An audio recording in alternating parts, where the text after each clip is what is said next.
وأتموا الحج والعمرة لله.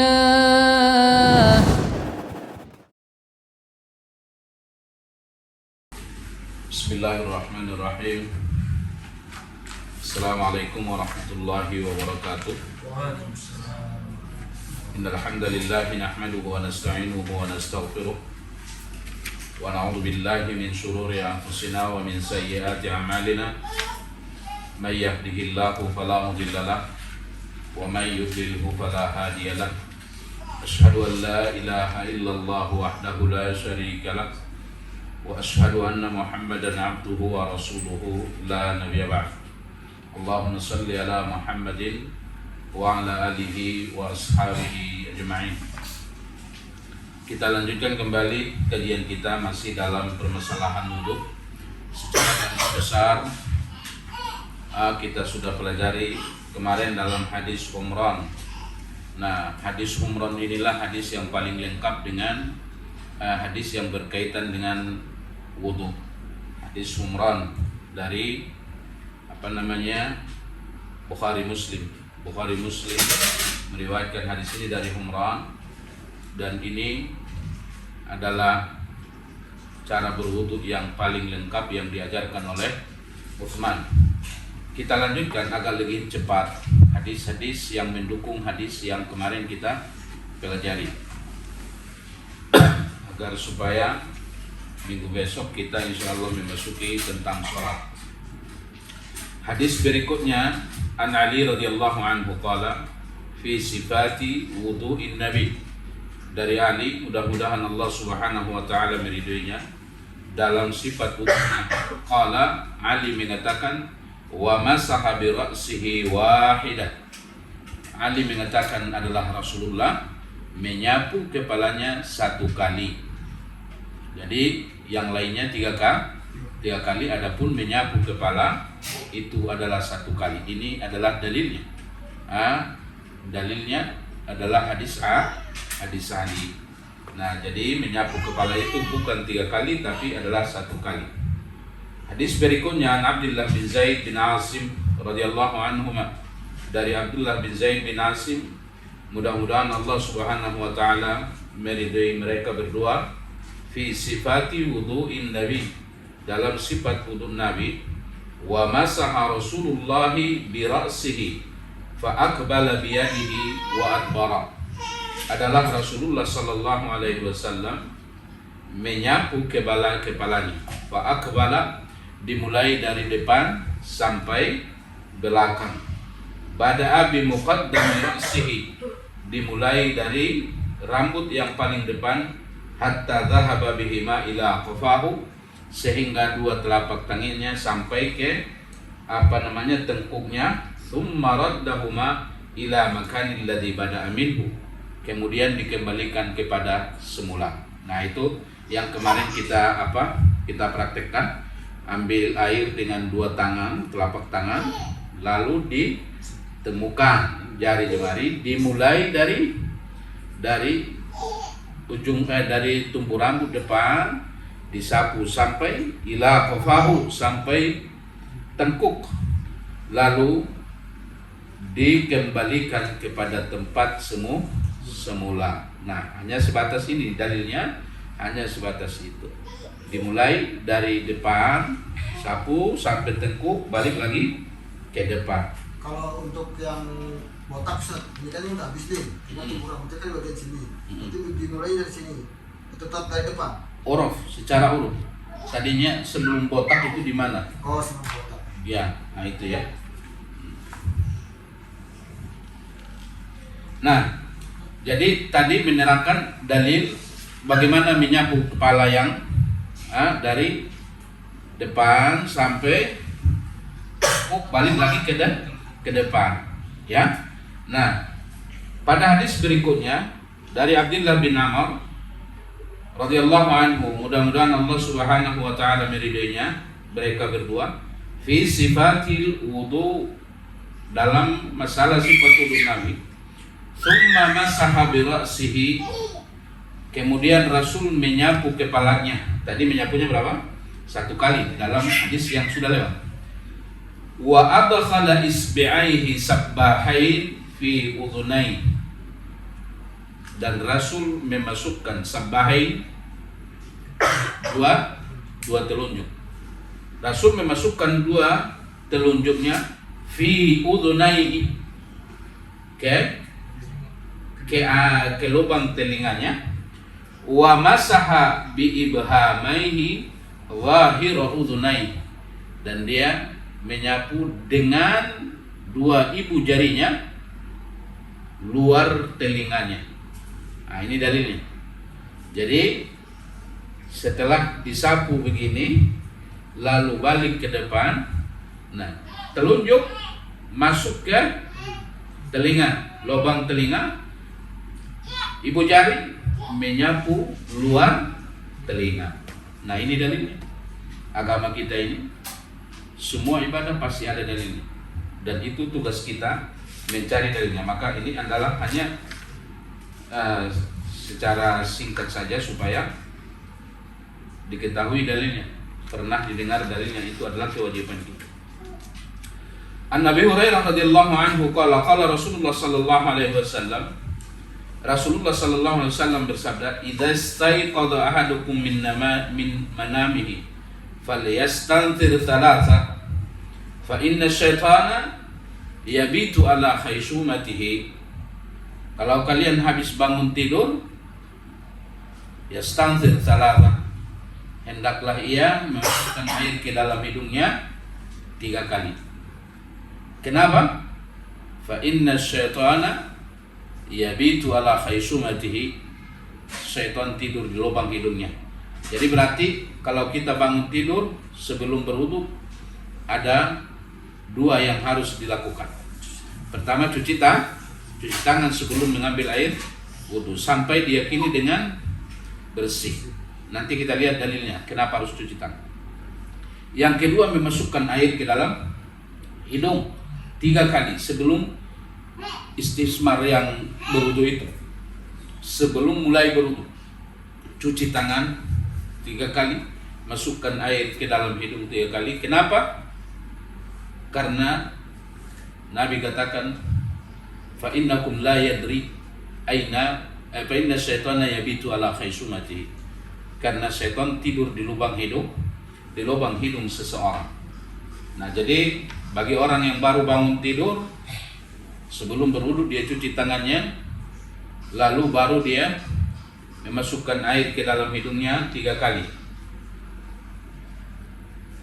An Nabi Hurairah radhiyallahu anhu qala, dari Abu Hurairah, mudah-mudahan Allah Subhanahu wa taala beridenya, dia berkata, "Idza staiqadha ahadukum min naumi," apabila kalian bangun dari tidurnya, "fala yarmis yadahu fil ina," maka jangan ia mencelupkan tangannya ke bejana untuk mengambil air wudu, hatta yarsilaha thalatha, sebelum ia mencucinya 3 kali. Fa innahu la yadri aina batat yadahu, karena kamu tidak tahu selama kamu tidur di mana tanganmu tidur. Artinya kalau kita lagi tidur, kita kan tahu kemana-mana tangan kita. Bisa jadi ia memegang najis.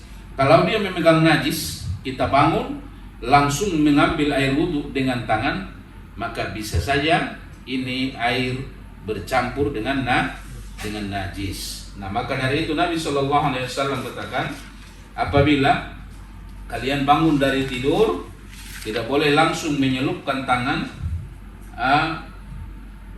ke dalam air yang hendak dipakai berwudu sebelum 2 tangan ini dicuci. An Laqit bin Sabrah, dari Laqit bin Sabirah radhiyallahu anhu, mudah-mudahan Allah Subhanahu wa taala meridainya. Qala, dia berkata, qala Rasulullah sallallahu alaihi wasallam, Rasul sallallahu alaihi wasallam bersabda, asbighil wudu, sempurnakan dalam membasuh anggota tubuh ketika berwudu. Nah, ini sering kita karena malas membasuh anggota wudu itu dengan sembarangan saja. Kalau persoalan sahnya sah enggak? Ya sah saja, asal kita membasuh apa yang menjadi rukunnya. Tapi kita tidak boleh hanya seperti itu saja, mencari sahnya saja. Kita lakukanlah wudu seperti Nabi berwudu. Maka dari itu Nabi katakan isbaghil wudu, sempurnakanlah wudu, sempurnakanlah wudu. Wa khallil bainal asabi', dan selang-selingilah jari jemari tangan dan kaki. Ketika kita membasuh tangan kanan, jari jemarinya diselang-selingi. Kemarin kita sudah sampaikan hikmahnya, karena antara lain hikmah wudu itu untuk menyegarkan otak dan menyegarkan fisik. Semua urat-urat saraf manusia itu ujungnya ada di jari jemari tangan dan jemari kaki. Maka membasuh tangan itu seperti ini dan membasuh kaki juga di selang-selingi, ya, sehingga ini akan membuat kita lebih segar karena urat-urat sarafnya telah tersentuh. Nah, maka dari itu Nabi SAW katakan khallil bainal asabi', selang-selingilah jari jemarimu kalau engkau berwudu. Wa baligh fil istinsak, dan kalau engkau memasukkan air ke dalam hidungmu, masukkanlah air dengan dalam-dalam. Nah, ini agak sakit, apalagi belum biasa. Tapi kalau udah biasa enggak. Nah, karena membersihkannya dengan cara begitu, ya.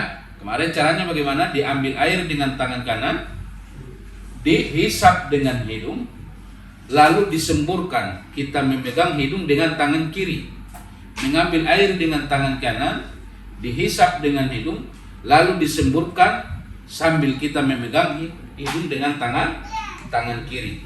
Nah, sebisa mungkin, kalau nggak bisa dalam-dalam ya sebisanya. Tapi kalau bisa dalam-dalam, wabaligh fil istinsak, dan kalau memasukkan air ke dalam hidung, dalam-dalam lah kata Nabi. Kira-kira bahaya nggak itu kalau dalam-dalam? Kan sakit. Ya, sakit, tapi tidak berbahaya. Kalau berbahaya Nabi tidak perintahkan karena belum biasa aja. Jadi perih. Illa an takuna sha'ima, kecuali kalau engkau sedang puasa.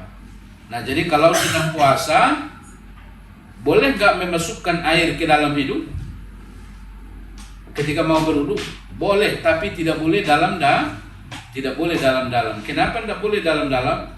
Dikhawatirkan akan masuk ke dalam perut lewat hidung. Nah, ini akan menjadi puasanya batal kalau hal itu terjadi. Nah, jadi memasukkan air ke dalam hidung tetap diperintahkan walaupun ketika puasa, tapi tidak boleh dalam-dalam. An Utsman radhiyallahu anhu qala, dari Utsman, mudah-mudahan Allah Subhanahu wa taala meridhoinya, dia berkata, anna Nabi sallallahu alaihi wasallam kana yukhallilu lihiyatahu fil wudu. Adalah Nabi sallallahu alaihi wasallam menyelang-nyelingi jenggotnya ketika ia berwudu. Nah, maka dari itu menyelang-nyelingi jenggot ketika berwudu adalah bagian daripada sunnah wudu. Terutama apabila jenggotnya tebal. Wa an Abdullah bin Zaid radhiyallahu anhu, dari Abdullah bin Zaid, mudah-mudahan Allah Subhanahu wa taala meridhoinya, dia berkata, inna nabiyya sallallahu alaihi wasallam utiya bi thulutsai muddin, didatangkan dengan 2/3 mud, faja'ala yadluqu dhira'aihi, maka dia membasuh 2 sikunya. Nah, jadi Rasulullah sallallahu alaihi wasallam dalam berwudu itu memakai air dengan hemat. Jadi makruh hukumnya kita memakai air dalam berwudu dengan mubazir. Seperti umpamanya berwudu membuka keran dengan sekencang-kencang, nggak ada gunanya. Buka aja secukupnya. Nah, ini adalah perintah kepada kita kalau kita berwudu dan bagian daripada sunnah wudu. dibiasakan kalau berwudu agar supaya air wudu dengan hemat. An Abdullah bin Zaid radhiyallahu anhu, dari Abdullah bin Zaid, mudah-mudahan Allah Subhanahu wa taala meridhoinya, annahu ra'an nabiyya sallallahu alaihi wasallam ya'khudhu li udhunayhi ma'an ghairal ma'i alladhi akhadahu li ra'sihi. Dari Abdullah bin Zaid, mudah-mudahan Allah Subhanahu wa taala meridhoinya, dia melihat Nabi sallallahu alaihi wasallam ya'khudhu li udhunayhi ma'an ghairal ma'i alladhi akhadha li ra'sihi. Akhrajahu al-Baihaqi. Dia melihat bahwa Rasul sallallahu alaihi wasallam mengambil air yang berbeda untuk memasukkan atau untuk membasuh telinganya. Jadi katanya berbeda airnya, bukan air yang yang dari rambut tadi. Itu satu riwayat. Wa huwa 'inda Muslim min hadzal wajhi bilardin wa masaha bi ra'sihi bima'in ghairi fadli yadaihi wa huwa al-mahfuz. Dalam riwayat Muslim adalah Rasulullah sallallahu alaihi wasallam menyapu kepalanya dengan air yang bukan dari dari sisa kepalanya. Itu adalah dalam satu riwayat. Kita lihat dalam riwayat lain.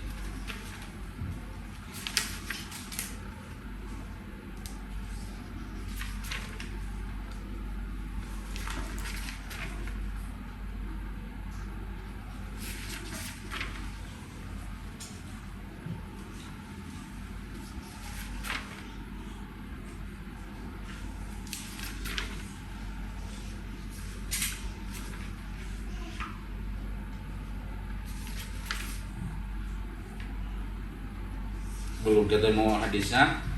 Jadi satu pendapat mengatakan bahwa Rasul menyapu, memasukkan air ke dalam telinganya itu tidak nyambung dari dari rambutnya, dan dia mengambil air yang beda. Ya, tapi pendapat yang paling kuat itu adalah Rasul sallallahu alaihi wasallam menyapu kepalanya, langsung memasukkan telunjuknya ke dalam. Itu tadi hadis yang kita udah pelajari ya. Hadis yang kita pelajari tadi itu lebih sahih. Nah, itulah yang paling kuat. Yang hadis yang pertama tadi ya. Kan enggak ketemu ini.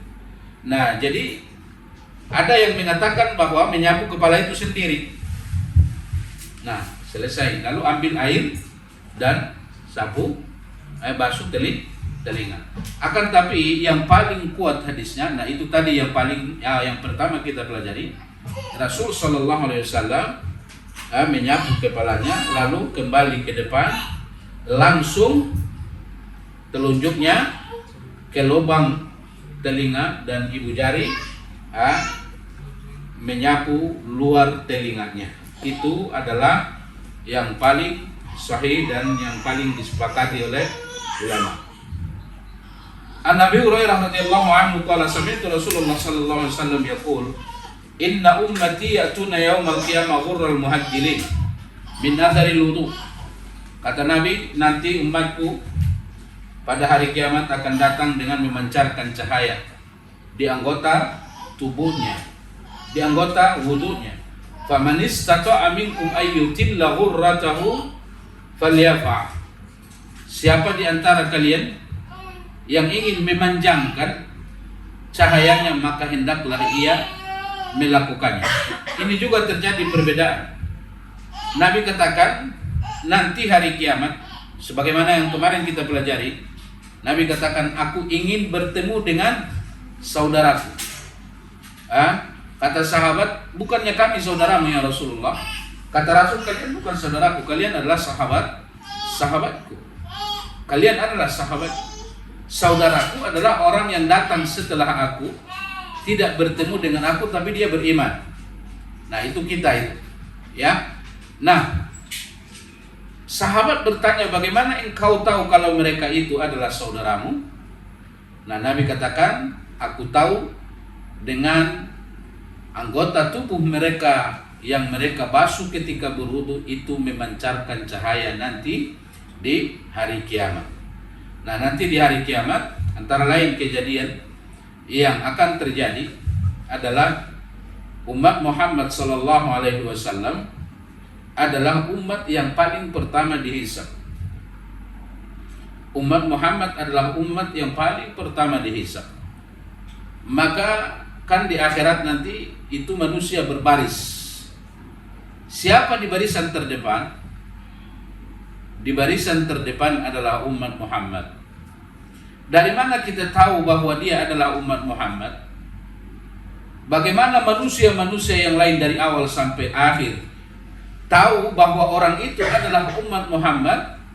Anggota wudunya memancarkan cahaya. Anggota wudunya memancarkan cahaya. Nah, maka umat Muhammad harus ada di barisan terdepan. Umat Muhammad harus ada di barisan terdepan. Ini keistimewaan umat Muhammad. Nah, jadi pertama keistimewaan umat Muhammad, pertama sekali dibangkitkan umat Muhammad. Kalau yang pertama sekali dibangkitkan siapa? Rasulullah sallallahu alaihi wasallam. Nah, Rasul pertama sekali dibangkitkan. Ketika Rasul mau bangkit dari kuburannya, datang malaikat 70.000 malaikat menyambut kedatangan Rasulullah sallallahu alaihi wasallam. Rasul sallallahu alaihi wasallam bangkit dikawal dengan siapa? Dikawal dengan dua sahabat paling mulia. Dikawal oleh Abu Bakar dan Umar. Nah, maka dari itu Rasul katakan, aku datang bersama Abu Bakar dan Umar, aku pergi bersama Abu Bakar dan Umar, dan aku akan bangkit bersama Abu Bakar dan Umar. Nah, dari dulu kemanapun Rasul itu selalu bersama dengan Abu Bakar dan Umar, selalu didampingi dua sahabat ini. Nah, Rasulullah wafat sekalipun, nah lihat takdir Allah, jenazahnya saja itu dikawal jenazah dua sahabat ini, ya kan? Ketika Rasulullah sallallahu alaihi wasallam wafat, lalu memang sunnah para nabi bahwa Allah memerintahkan setiap nabi itu di mana mereka meninggal, disitulah mereka harus dikubur. Karena nabi akan dimatikan Allah di tempat yang ia cintai. Maka ketika kewafatan Rasul wafat di mana? Di rumah Aisyah. Rasul ketika ia mengalami sakit, dia minta izin pada istri-istrinya yang lain agar supaya ia dirawat di rumah Aisyah. Dan beliau wafat di rumah Aisyah, dalam pangkuan Aisyah. Nah, setelah beliau wafat, maka beliau pun dikuburkan di tempat ia wafat. Di tempat ia wafat, maka tempat tidurnya digali menjadi kuburannya. Nah, ini Rasul dikubur di tempat dia mati. Nah, kuburan Rasul sekarang itulah rumah Aisyah. Disitulah Rasul wafat. Nah, setelah Rasulullah sallallahu alaihi wasallam wafat, disusul Abu Bakar. Lalu Abu Bakar pun dikubur di samping Rasulullah sallallahu alaihi wasallam. Sebenarnya sebelahnya itu adalah disiapkan Aisyah untuk dirinya. Ya, Aisyah menyiapkan tempat yang samping Rasul adalah untuk dirinya, untuk tempat dia kalau sudah wafat untuk dikuburkan. Tapi sebagaimana yang kita tahu, sebelum Aisyah wafat, maka wafat duluan Umar. Ketika dia mengimami sholat subuh, dia ditikam oleh orang Khawarij. Lalu Abu Bakar Umar mengatakan, qatalani al-qalb, aku dibunuh seekor anjing. Maksudnya itu adalah Khawarij itu. Nah, Umar tidak langsung wafat. Umar masih sekarat. Dia mengatakan, dia memanggil anaknya Ibnu Umar, Abdullah bin Umar. Dia katakan, wahai anakku, temui Aisyah, temui Ummul Mukminin. Seandainya aku wafat duluan dari dia, apakah dia mengizinkan aku untuk dimakamkan di samping Rasulullah sallallahu alaihi wasallam? Lalu Abdullah bin Umar pun menemui Aisyah dan menanyakan kepada Aisyah. Apa kata Aisyah? Sebenarnya tempat itu saya sediakan untuk diri saya. Akan tetapi karena ayahmu yang duluan wafat, maka saya ikhlas dia yang dikuburkan di situ. Nah, ini takdir Allah. Saya ikhlas dia yang dikuburkan di situ. Lalu anaknya Umar melapor kepada Umar bahwa Aisyah mengizinkan beliau kalau wafat dikubur di samping Rasulullah. Apa kata Umar? Anakku, kalau aku sudah wafat, kembali temui Aisyah. Mana tahu saat ini dia izinkan karena aku masih hidup. Kalau aku sudah wafat, mana tahu pendiriannya berubah. Maka kalau aku sudah wafat, temuilah kembali Aisyah dan tanya, kalau dia memang ikhlas aku dikubur di samping Rasul, maka kuburlah aku di samping Rasul. Begitu Umar wafat, kembali ditanya oleh Abdullah bin Umar dan Aisyah mengizinkan. Nah, dikuburlah Umar di samping Rasul. Nah, inilah yang dikatakan Rasul, aku kembali bersama Umar dan Abu Bakar. Jadi selama Rasul hidup, dimanapun Rasul berada, berperang dan lain-lain, kemanapun Rasul pergi, ini selalu dikawal dua sahabat ini. Rasul wafat juga dikawal dua sahabat ini. Jenazah Rasul dikawal dua jenazah sahabat ini. Nanti dibangkitkan pun Rasul dikawal dua sahabat ini. Rasul bangkit disambut 70.000 malaikat. Lalu menyusullah Abu Bakar dan Umar. Setelah Abu Bakar dan Umar, disusul oleh para sahabat-sahabat Rasulullah yang ada di Mekah dan di Madinah. Setelah sahabat-sahabat Rasulullah yang ada di Mekah dan Madinah bangkit, maka disusul oleh seluruh umat Muhammad sallallahu alaihi wasallam. Disusul oleh umat Muhammad sallallahu alaihi wasallam. Ketika terjadi kebangkitan, dan yang pertama sekali dibangkitkan adalah umat Muhammad, lalu secara sendirinya manusia berbentuk dua barisan, ashabul yamin wa ashabul shimal. Barisan kanan, barisan kiri. Barisan kanan mau ke surga, kiri mau ke neraka. Barisan kanan yang paling depan adalah umat Muhammad. Dari mana mereka tahu bahwa mereka harus ada di barisan terdepan dibanding dengan umat-umat yang lain? Adalah anggota tubuh mereka yang mereka basuh ketika berwudu memancarkan cahaya.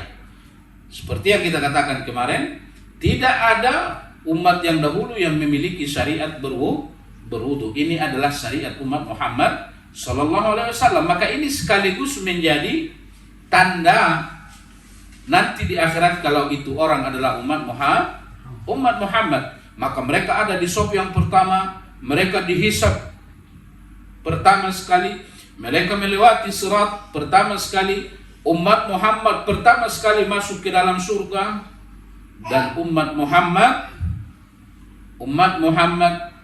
paling banyak menjadi penduduk surga. Berapa umat Muhammad masuk surga? 2/3 penduduk surga itu dari kalangan umat Muhammad. Kalau nggak masuk kita itu kebangatan. Ya, 2/3 penduduk surga itu adalah dari kalangan umat Muhammad. Nah, Nabi katakan nanti di hari kiamat umatku akan datang dengan memancar cahaya dari anggota wudunya. Siapa yang di antara kalian ingin memanjangkan cahayanya, maka hendaklah ia melebihkan basuhan dalam berwudunya.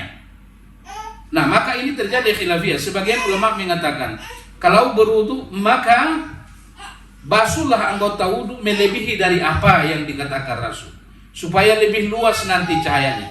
Kalau tangan umpamanya sampai siku, lebihkan. Kalau umpamanya muka tumbuh rambut sampai dagu, anak telinga sampai anak telinga, lebihkan. Ini pendapat yang pertama, tapi ini adalah lemah. Kenapa? Karena kita hanya diperintahkan beribadah sebatas apa yang diperintahkan. Ada batasan-batasan kemarin dalam wudu, ya kan? Kalau tangan sampai siku, kalau kaki sampai mata kaki, dan seterusnya. Nah, yang dimaksud di sini, siapa yang menginginkan cahayanya lebih banyak, lebih panjang, maka hendaklah ia melebihkan. Maksudnya adalah hendaklah ia membasuh anggota tubuhnya dengan sempurna.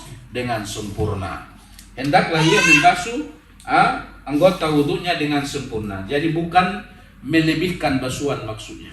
Karena kalau melebihkan basuhan itu namanya adalah berlebih-lebih dari batasan yang sudah digariskan oleh Rasulullah sallallahu alaihi wasallam.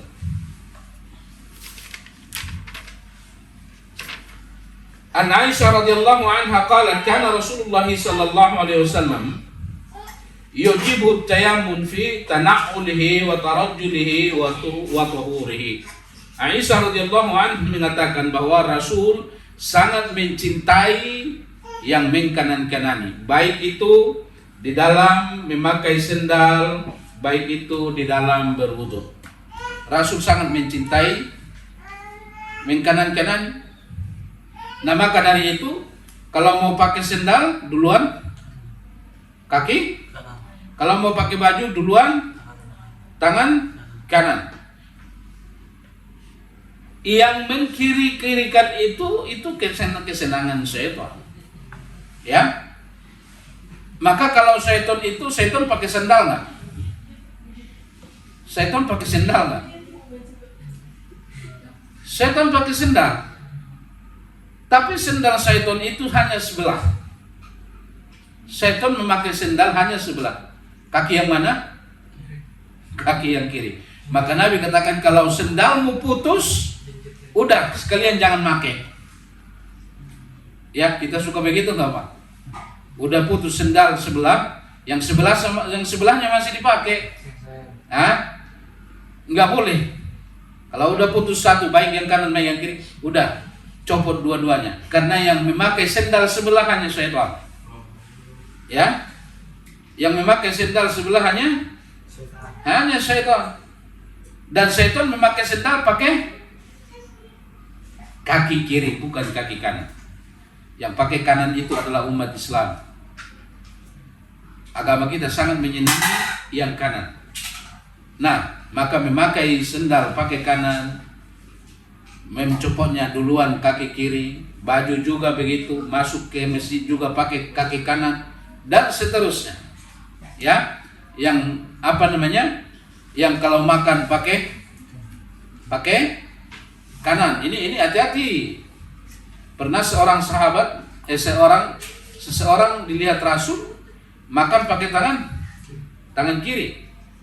Kata Rasul, makanlah pakai tangan kanan. Dia bilang, aku nggak bisa ya Rasulullah. Apa kata Rasulullah? Mudah-mudahan kau nggak bisa. Benaran dia nggak bisa. Ya, nah jadi makan, minum wajib pakai tangan kanan. Ini harus ditanamkan mulai sekarang kepada keluarga, terutama anak-anak. Kalau dilihat anak-anak makan dan minum pakai tangan kiri, nah itu jangan dibolehkan. Dan itu bukan persoalan remeh. Itu bukan persoalan remeh. Kidal. Iya. Orang kan tangan kanannya lemah gitu. Yang dikatakan tadi itu kidal. Aku nggak bisa, katanya. Kenapa nggak bisa? Karena dia kidal. Masa orang kidal nggak bisa makan pakai tangan kanan? Karena dibiasakan. Nabi katakan mudah-mudahan kau nggak bisa, lumpuh itu tangannya. Ya, maka biarpun kidal, kalau urusan makan dengan minum itu harus tangan kanan. Nah, dikarenakan Rasulullah SAW suka mengkanan-kanani, maka dalam membasuh anggota wudhu pun didahulukan sebelah kanan dan daripada sebelah kiri. Mendahulukan sebelah kanan dan sebelah kiri. Kalau ada orang berwudu seperti yang saya katakan kemarin di sungai langsung dia basuh begini, persoalan sah enggak? Sah saja, persoalan sahnya. Cuman lebih afdol mendahulukan kanan daripada kiri. Sama dengan mandi wajib. Ini udah bisa mandi wajib semua belum? Kalau mandi wajib apa yang dahulu dilakukan? Belum. Apa? Mencuci kemaluan. Mencuci kemaluan dengan apa? Dengan tangan Kiri. tangan kiri. Mengambil air dengan tangan kanan. Dicuci sampai bersih. Udah? Sudah dicuci kemaluannya dengan bersih, apa yang dilakukan? Berwudu seperti wudu sholat. Hanya saja kakinya belum dicuci. Sampai mana berarti? Sampai kepala.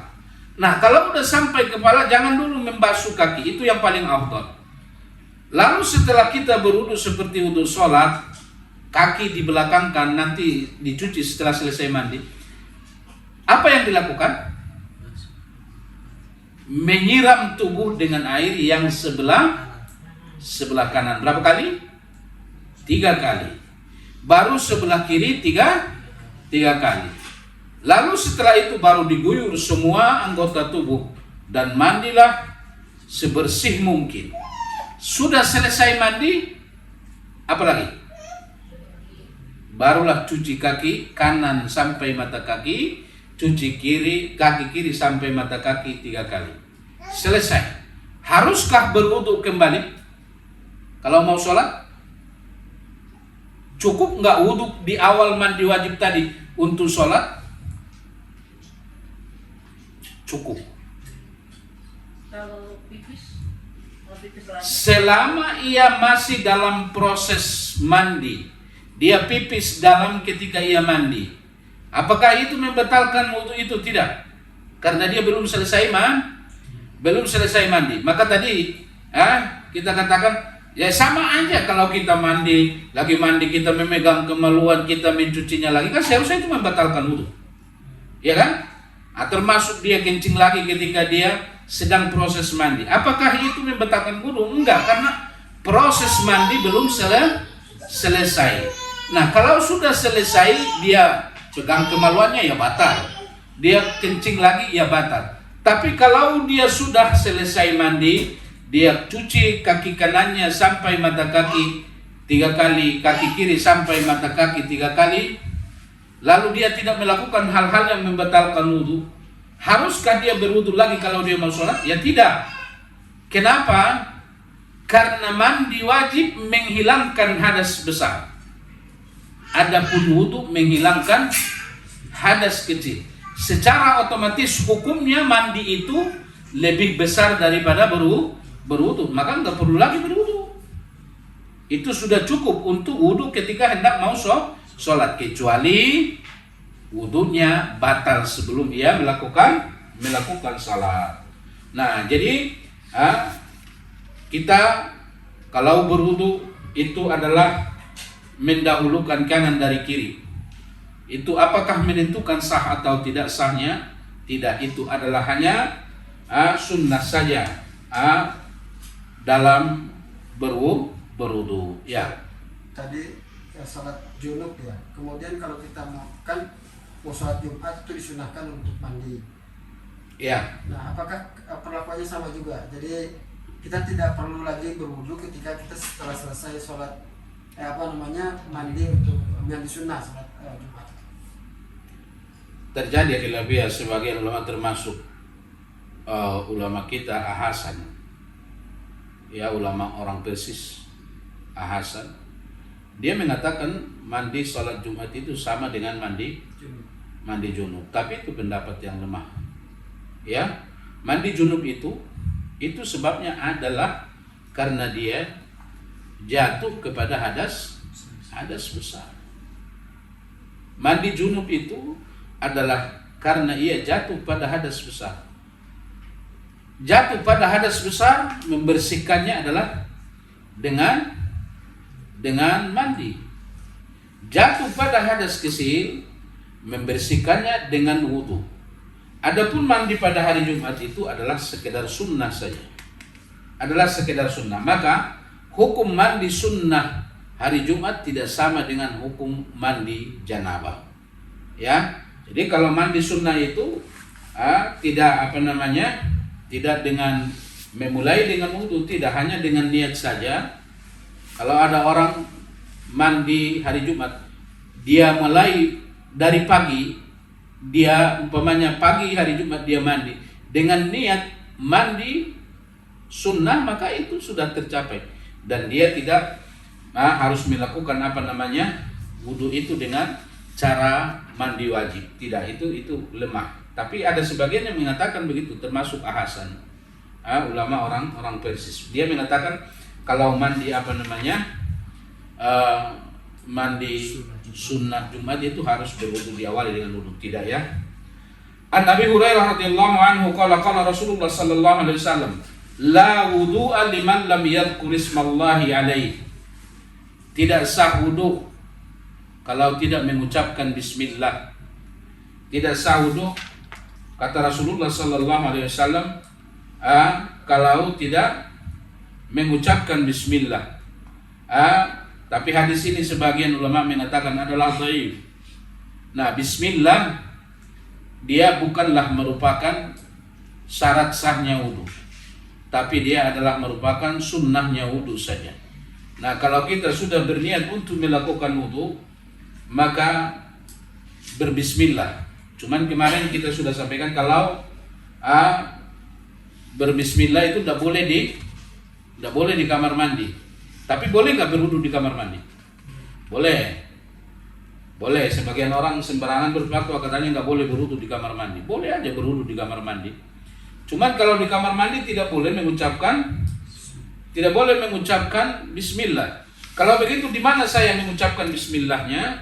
Adalah ketika masuk ke dalam ketika hendak masuk ke dalam kamar mandi.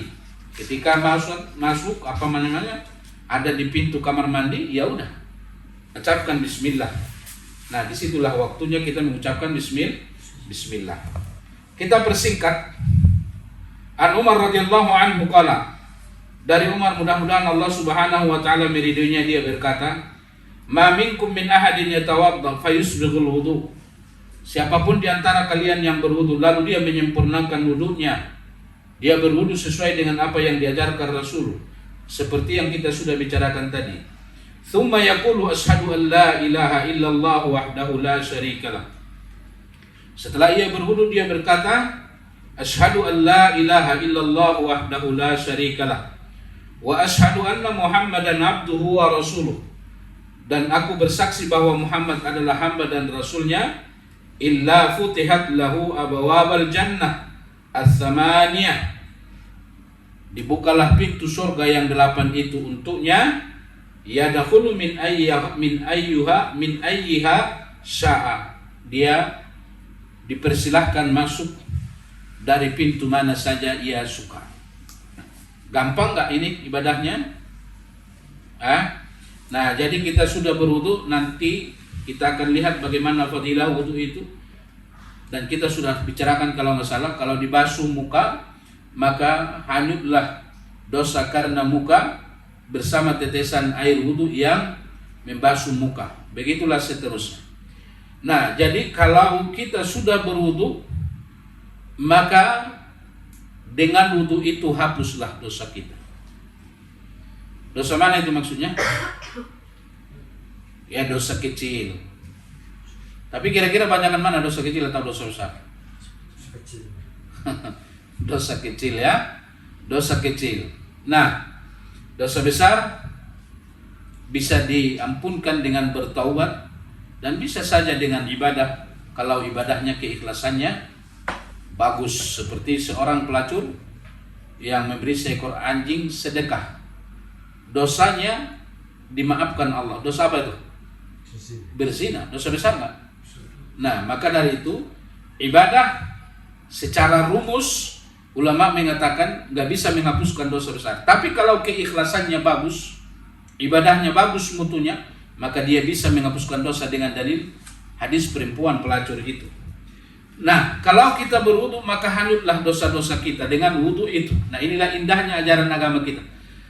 Kalau sudah hanyut dosa-dosa kita, maka berikutnya apa yang harus kita lakukan setelah berwudu adalah membasuh dosa yang ada karena hati.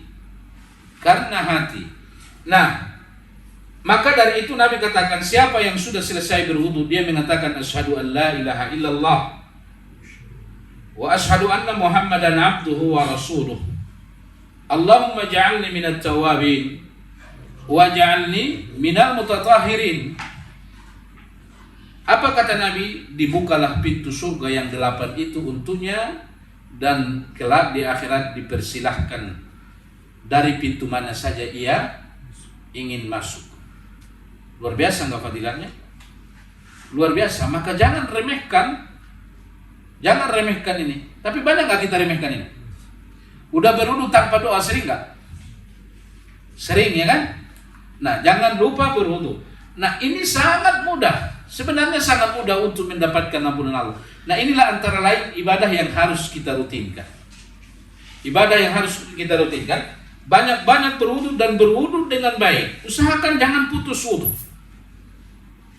Ya, dan setelah berwudu jangan lupa membacakan doa ini karena ini adalah menghapuskan dosa. Ada banyak ibadah yang sangat mudah untuk menghapuskan, tapi dia berfungsi menghapuskan dosa.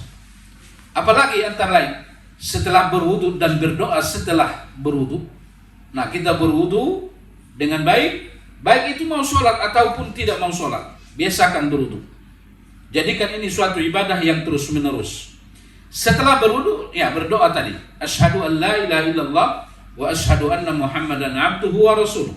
Allahumma ja'alni minat tawabin wa ja'alni minal mutatahhirin. Allah hapuskan semua dosanya.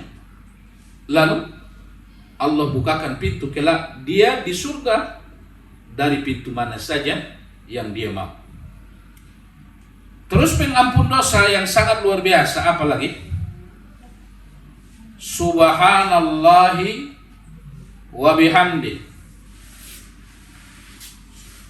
Kapan dibaca? Setelah selesai sholat subuh dan sholat asar. Berapa jumlahnya? 100 kali. Itu butuh waktu berapa lama? Enggak lama ya? Subhanallahi wa bihamdi, subhanallahi wa bihamdi, subhanallahi wa bihamdi. Ini jangan tinggalkan lagi. Berapa kali? 100 kali di pagi hari, 100 kali di sore hari. Kalau itu kita lakukan, apa kata Nabi? Ghufira lahu ma taqaddama min zambi walau kana mithla zabadil bahar. Allah ampuni dosanya yang sudah lewat walaupun itu sepenuh buih di lautan. Laut mana itu maksudnya? Semua lautan.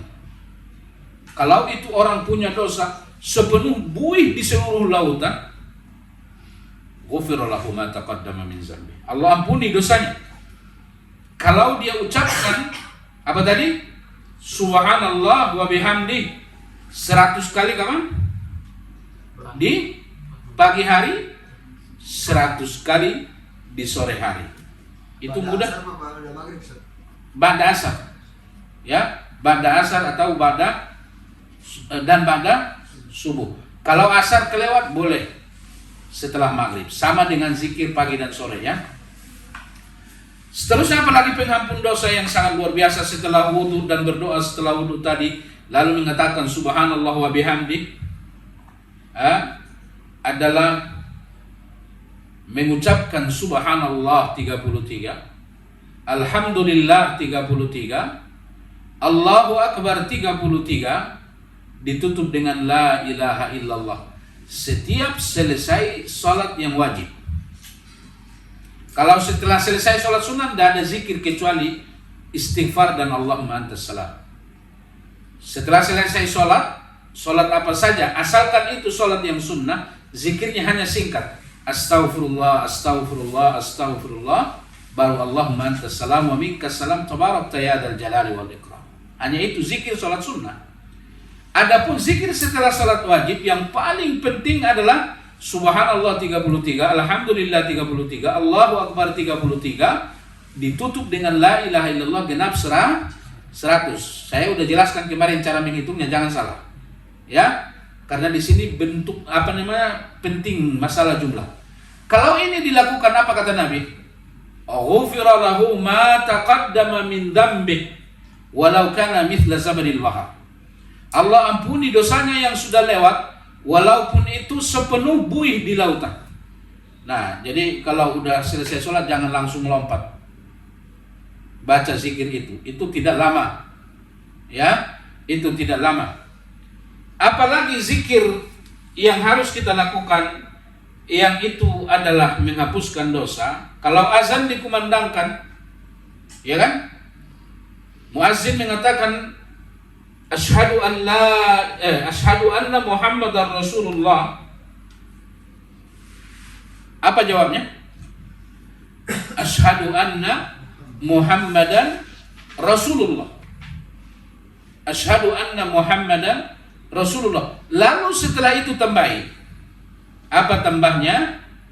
Raditu billahi rabba wa bil islami dina wa bi Muhammadin nabiyyan wa rasulah.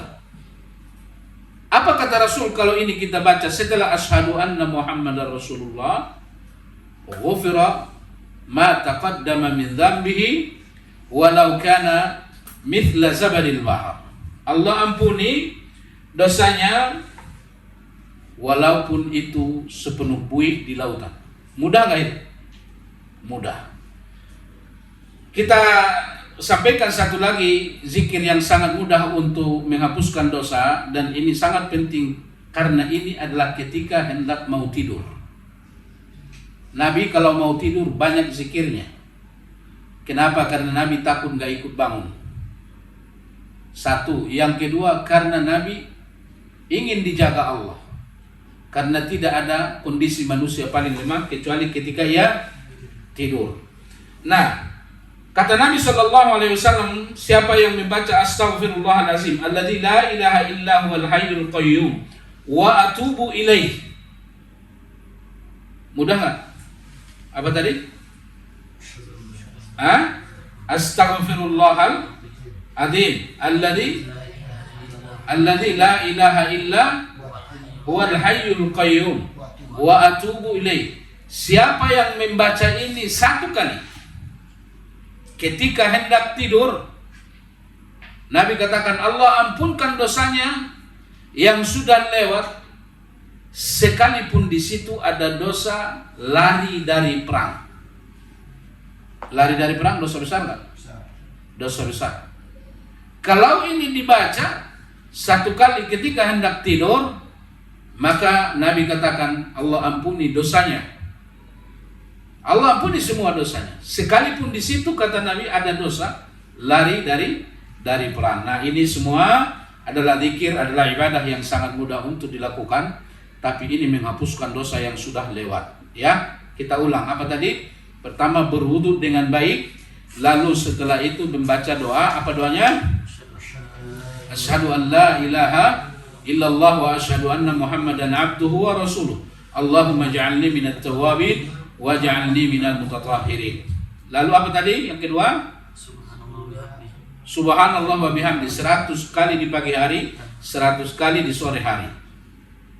Apa yang ketiga? Subhanallah 33, Alhamdulillah 33, Allahu Akbar 33, ditutup la ilaha illallah 1 kali. Setiap selesai sholat wajib. Allah ampuni semua dosa yang sudah lewat kata Nabi. Seterusnya apa? Yang ketiga? Ketika azan. Muazzin mengatakan asyhadu anna Muhammadar Rasulullah. Kita jawab wa asyhadu anna Muhammadar Rasulullah. Raditu billahi rabba wa bil islami dina wa bi Muhammadin sallallahu alaihi wasallam nabiyyan wa rasulah. Terus yang terakhir, astaghfirullahaladzim alladzi la ilaha illa huwa yuhyi wa yumit wa atubu ilaih. Dibaca berapa kali? 1 kali ketika hendak tidur. Apa kata Nabi?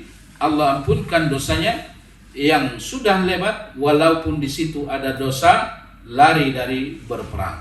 Nah, ini adalah ibadah-ibadah yang sangat mudah, yang ini semua adalah menghapuskan dosa.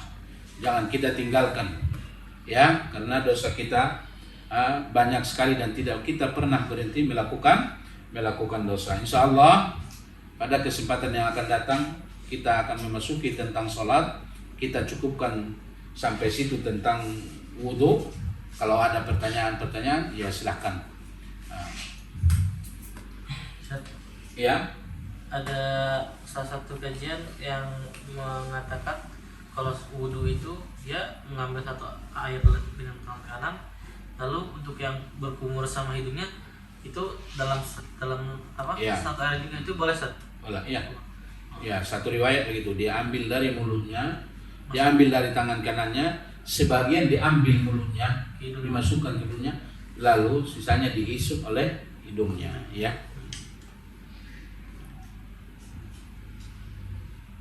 Ayo, tanya lagi.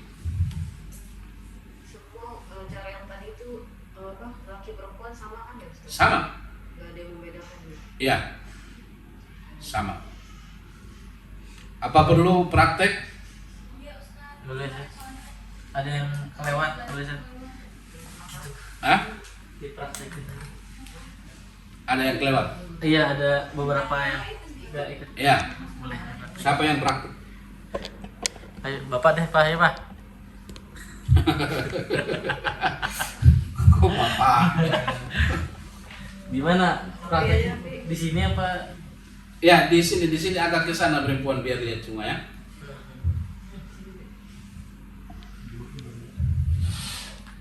Ya, praktek apa nih? Ya, Pak deh. Nah, wudhu. Ayo, Pak, dulu, Pak. Ah. Aku yang kameramen, Pak. Di situ aja nggak apa, biar kelihatan yang perempuan.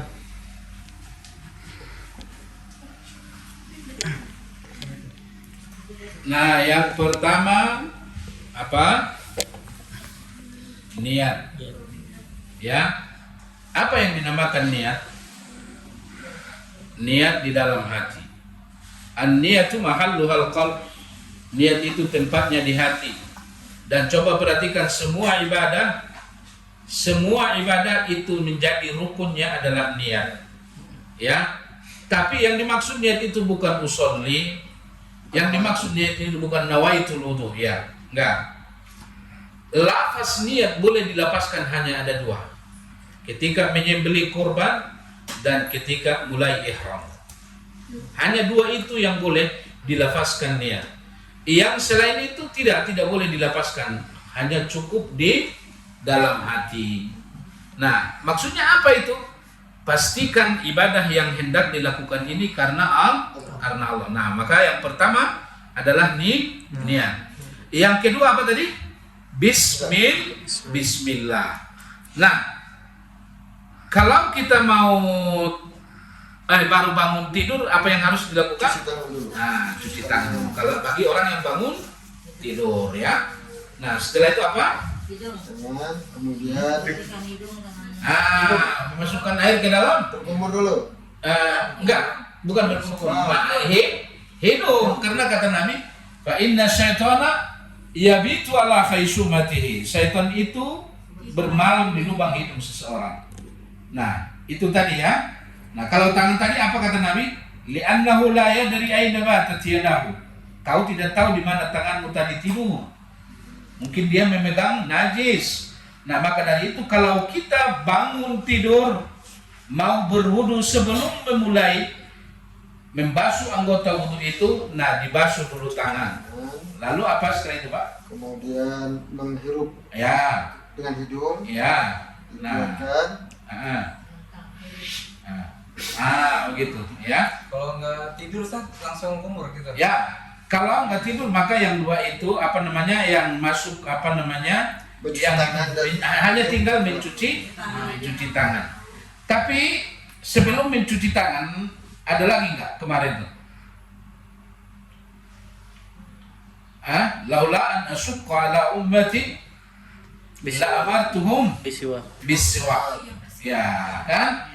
Nah, jadi disunahkan itu ya. Ya, disunahkan. Nah, ini diusahakan siwak ini walau kalau tidak ada siwak ya dengan gosok gigi atau enggak minimal dengan jari jemari ya. Nah, terus apa lagi tadi, Pak?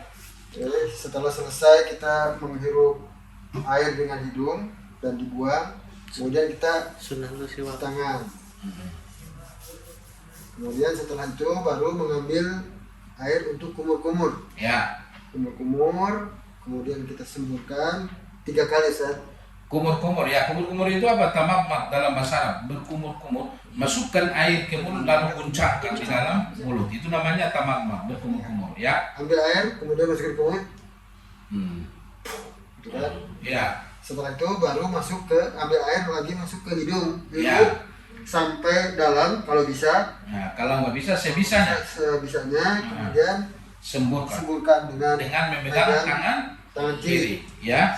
Nah, setelah itu baru membasuh muka. Ya. Jadi membasuh muka, ambil air secukupnya, kemudian dimulai dari tumbuhnya rambut, telinga sampai dagu, mau digosok-gosokkan Ya, sebanyak 3 kali. 3 kali. Itu. Nah, Kemudian 3 kali. Nah, setelah itu kemudian membasuh tangan. Ya. Dimulai dari jari jari jemari jemari sambil menyela menyelah jari-jarinya, ya kan? Nah, terus Ya, 1 sampai kali. sikut. Nah, 2 kali. 2 kali, Nah, 3 3 kali. Ya. Nah, setelah itu baru tangan Kiri. Dulu dari jari jemari, Baru kemudian sampai sikut. sikut sekali, 2 kali, kemudian 3 kali. Ya. Nah, setelah itu baru celupkan tangan ke air, Nah, ya. ke kepala, dimulai dari tempat tumbuhnya rambut, usap ke belakang sampai penuh, kemudian kembalikan ke depan, Nah, masukkan jari. Nah, ya, bagus. Ya, itu kemudian setelah itu baru Kaki. kaki yang kanan dulu. Karena sambil menyelang-nyelangi jari jemarinya. Duduk aja. Nah, maka di sebagian di situ kan dibikin tempat wudhu kayak di haram kan pakai tempat wudhu supaya bisa itu dilakukan, karena kalau nggak bisa repot. Nah, jadi sambil menyela-nyela jari sampai mata kaki 3 kali ya. Ya. Nah, baru tangan kiri. Kaki kiri. Kaki kiri. Kiri sampai ke ini juga sama 3 kali.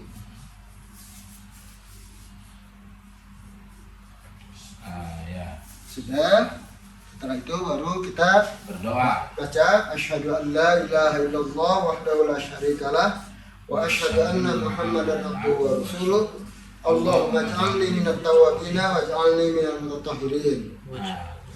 Yang terakhir, hemat memakai air. Ya. Ini ibadah wudhu kita belum sempat memakai itu, menyampaikan fadilahnya sangat luar biasa ya. Fadilahnya sangat luar biasa. Nah, maka ibadah wudhu ini jangan diremehkan. Jadikan ini ibadah jadi sebuah kebiasaan, karena kita nggak tahu mana yang menyebabkan kita masuk surga. Nah, seperti Bilal, Nabi katakan, Bilal, aku dengar suara terompahmu di surga. Apa sih yang menjadi ibadahmu? Ternyata ibadah Bilal itu adalah mendawamkan wudhu, dan setelah dia selesai berwudhu dia melakukan sholat 2 rakaat ya. Nah, itulah cara berwudhu tadi. Nah, ada lagi? Ya. Kalau yang tadi siku itu sikunya marin ke keran apa kita basuh ke keran gitu? Kan biasanya Yang mengarah, kalau keran kita mengarahkan jari jemari, ya kan? Wamsahu aidiakum ilal marafiq sampai siku. Ada ilah. Jadi kalau sampai berarti mulai dari mana? Dari Jari jemari. Nah, ini ya. Ini persoalan sunnah ya, persoalan sunnah. Kalau dia bikin begini sah nggak? Persoalan sahnya sah, asal dibasuh sah. Tapi kita beribadah sesuai dengan apa yang diajarkan Rasul agar supaya ibadahnya pahalanya semakin besar. Nah, jadi dimulai dari jari jemari sampai sampai. Itu cukup ambil airnya, nggak usah dialirin gitu. Enggak usah. Kalau mau dialirin ya hemat air aja gitulah, ambil air. Umpamanya Rasul kalau berwudu hanya seperti ini, itu nggak bisa dialirin kan? Nah, kalau kita berwudu hanya satu mangkok ya ambil, basahin tangan ya udah basahin. Cuma dipastikan ini basah dengan air, ya. Ayo nanya lagi. Terus terkait ini Ustaz, terkait mungkin sebagian banyak yang belum tahu terkait dengan ketika kondisi kita dalam satu yang darurat ya, air itu kita sulit dapat, dan ataupun kalau kita menggunakan air itu justru banyak mudarat atau airnya kotor, tidak sesuai dengan yang disyaratkan untuk wudu lah gitu kan. Karena yang disyaratkan harus tidak berwarna, tidak berbau, sama tidak berasa ya. Nah, kalau misalnya dalam keadaan darurat kan harus tayamum Ustaz. Nah, mungkin dijelaskan terkait dengan tayamum yang sesuai sunnah, karena sebagian juga ada yang mengajarkan tuh tayamum semua pun dibasuh gitu, padahal itu keliru. Gimana Ustaz? Jadi terkadang ada darurat. Daruratnya apa? Daruratnya ada air, tapi dari segi kesehatan tidak boleh dipakai. Ya, tidak boleh dipakai karena kalau dipakai mungkin bisa memperlambat kesembuhan seperti luka. Maka jangan paksakan berwudu. Ya, kalau memang dia dibalut, nah sapu aja yang dibalut itu, jangan dibasahkan. Atau mungkin ada air tapi dingin yang sangat luar biasa, boleh nggak tayamum? Boleh, sebagaimana seorang sahabat kalau nggak salah adalah Ibnu Umar. Nah, ketika terjadi dingin yang sangat luar biasa, maka dia tayamum. Kenapa? Karena tidak kuat memakai air. Kondisi begitu boleh nggak? Boleh. Seperti umpamanya kita pergi musafir atau kita naik pesawat, ada air di pesawat itu, mungkin kita bawa air aqua gitu. Tapi ini air kan untuk minum, bukan untuk wudu. Ya kan? Jangan dipaksakan untuk untuk wudu. Kenapa? Karena ini air sedikit dan dia adalah untuk minum. Nah, silakan melakukan tayamum. Nah, inilah indahnya agama kita. Nah, cuman tayamum itu beda dengan wudu. Kalau tayamum hanya membasuh, hanya menyapu muka dan tangan. Bagaimana tayamum? Tempelkan ke tanah, ke debu, ya, lalu dibersihkan, usap ke muka. Berapa kali? Sekali, bukan 3 kali. Kalau wudu tadi berapa kali? 3 kali. Nah, setelah wajah sekali, lalu apa yang dilakukan? Ambil lagi tanah, lalu tepuk dan usapkan ke tangan. Sampai mana? Sampai pergelangan. Tidak sampai siku. Kalau tayamum berapa kali? Sekali. Lalu tempelkan lagi, lalu bersihkan, lalu tangan kiri sampai pergelangan. Tidak sampai siku. Berapa kali? Sekali. Nah, itu tayamum. Nah, jadi tayamum itu ringkas. Basuh muka sekali,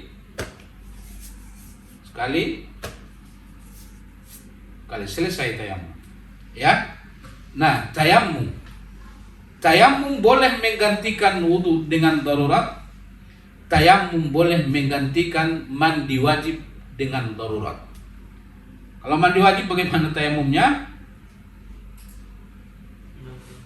Mandi wajib tayamumnya sama. Maka ketika Umar dan Umar, kalau nggak salah Abdullah bin Umar, ketika mereka melakukan musafir, Allah bikin mereka sama-sama junub. Allah sengaja bikin 2 sahabat ini sama-sama junub agar supaya timbul hukum. Tapi hukumnya saat itu belum diajarkan Rasul tayamum. Yang nggak diajarkan Rasul maksudnya tayamum bagaimana? Tayamum mandi wajib. Sementara yang terjadi bagi mereka apa? Hadas besar. Nah, salah satu di antara mereka bersungguh-sungguh berpikir untuk menemukan kebenaran. Ini hukumnya belum dijelaskan Nabi. Air nggak ada. Yang jelas ini mandi wajib boleh diganti dengan tayamum. Yang satu berpikir, ya saya tayamum seperti tayamum sholat aja. Yang satu berpikir, ya ini kan bukan tayamum wudu, ini adalah tayamum mandi junub. Nah, dia gulung-gulung tuh di tanah. Hah? Dia gulung-gulung di tanah. Tidak ada yang bisa saling menyalahkan karena mereka belum tahu hukumnya. Lalu pulang ke Madinah bertemu dengan Rasul, lalu ditanya kepada Rasul. Rasul tertawa. Dan Rasul katakan kepada Umar, apa yang kau lakukan itu benar. Hanya dengan seperti tayamum wudu. Bagimu 2 pahala. Bagimu 2 pahala. Lalu yang tadi satu lagi salah. Yang kamu lakukan itu salah, kata Rasul. Bagimu 1 pahala. Bagimu 1 pahala. Nah, inilah kemuliaan menuntut ilmu. Kalau kita sudah menuntut ilmu, berjuang untuk memahami ilmu, memahami dalil, berjuang memahaminya sungguh-sungguh dengan jujur, lalu ternyata nanti cara kita memahami dalil ini salah, keliru. Apakah kita berdosa? Tidak, tetap berpahala. Cuman pahalanya 1 karena salah. Jadi nggak berdosa, justru berpahala, tetap cuman dapat 1. Kalau dia ijtihadnya benar, dapat pahala 2, ya. Nah, maka itu terjadi khilafiyah. Dia punya dalil, dia juga punya dalil.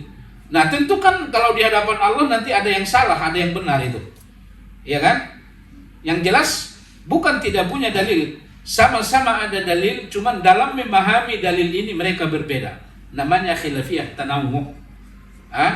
Ini nanti bagaimana? Nanti yang salah tetap dapat pahala cuman 1, tapi yang benar dapat pahala 2. Ya. Ya. Udah? Ada lagi? 2 menit lagi. Udah cukup 1 menit. Ya, kita cukupkan pelajaran wudhu sampai situ. Nah, seterusnya kalau masih ada yang kurang jelas ditanyakan.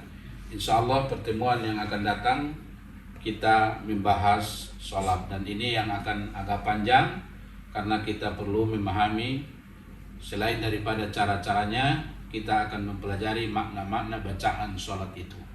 Ya, karena akan sulit bagi kita khusyuk dalam sholat kalau apa yang kita katakan aja kita tidak paham. Ya, nah maka dari itu pelajaran sholat ini harus agak lebih sabar karena ini agak panjang ya. Dan seharusnya memang sholat memang tidak bisa selesai dipelajari. Bagaimana mungkin ibadah yang paling agung bisa selesai dipelajari ya? Nah, kita akan pelajari sekuat tenaga kita insya Allah pada kesempatan-kesempatan yang datang. Kita tutup dengan kafarah majelis. Subhanakallahumma wa bihamdika asyhadu an la ilaha illa anta astaghfiruka wa atubu ilaik. Assalamualaikum warahmatullahi wabarakatuh. Waalaikumsalam.